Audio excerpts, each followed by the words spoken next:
Pinulong ni Sultan Mastura Mayor Dato Mando Mastura ang mga lider ng senior citizen at PWD sa bayan at tinalakay ang kasalukuyang kalagayan at pangangailangan ng nasabing sektor. Ang Partners in Peace and Progress story mula kay Chris Chavez. Upang talakayin ang kasalukuyang kalagayan at pangangailangan ng sektor ng senior citizen at person with disability, pinulong ni Sultan Mastura Mayor Dato Armando Mastura ang mga leader ng nasabing sektor. Tinalakay din ang mga issue at hamon na kinakaharap ng mga nakatatanda at PWD, pati na rin ang mga programang magpapabuti sa serbisyong kanilang natatanggap.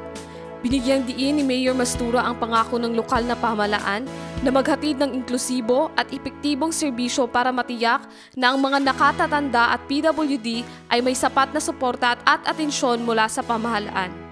Chris Chavez, iMinds, Philippines.